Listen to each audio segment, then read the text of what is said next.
ఎన్నికల కమిషన్కు బాబు వైరస్ సోకినట్టుందన్నారు సజ్జల రామకృష్ణారెడ్డి.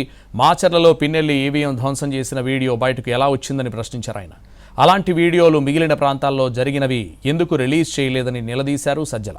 ఈ ఎన్డీఏ కూటమి ఫామ్ అయినప్పటి నుంచి ఆ తర్వాత పైన ఎక్కడైతే సెంటర్లో బీజేపీ ఉన్నదో అంత పొత్తు పెట్టుకున్నప్పుడు నుంచి ఎన్నికల కమిషన్కు బాబు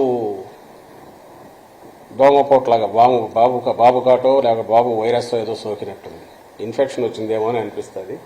అది ఎంతవరకు పోయిందంటే ముందు అనుమానంగా ఉండేది, ఇప్పుడు నిజమని కూడా అనిపించే రకంగా ఎన్నికల కమిషన్ వ్యవహరిస్తున్న తీరు. ఇప్పుడు ఆల్ ప్రాక్టికల్ పర్పసెస్ ప్రభుత్వాన్ని ఎవరు నడుపుతున్నారంటే ఎన్నికల కమిషన్ నడుపుతోంది, ఆంధ్రప్రదేశ్ ప్రభుత్వాన్ని కాదు, ఎక్కడైనా సరే. అది ఎంత జోక్యం చేసుకుంటోంది ఇప్పుడంటే, ఇప్పుడు మీరన్న ఈ కేసుకు సంబంధించి మాచర్ల కేసులో కూడా అది కనిపిస్తుంది.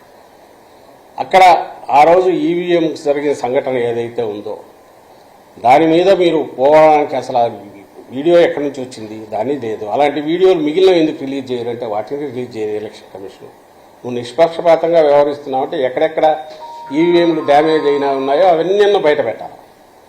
బయట పెడుతూ దానికి ముందు తర్వాత జరిగినవి ప్రెమిసెస్లో ఏం జరిగిందో కూడా బయటకు రావాలి. అది ఎందుకు చేయట్లా?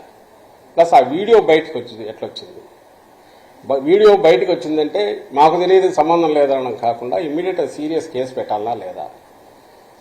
కేవలం వ్యవస్థలను మేనేజ్ చేయడానికే చంద్రబాబు బీజేపీతో పొత్తు పెట్టుకున్నారన్నారు సజ్జల రామకృష్ణారెడ్డి. తాము అధికార పార్టీ అయినప్పటికీ తమ పరిస్థితి మాత్రం ప్రతిపక్షంలాగే ఉందని తెలిపారు.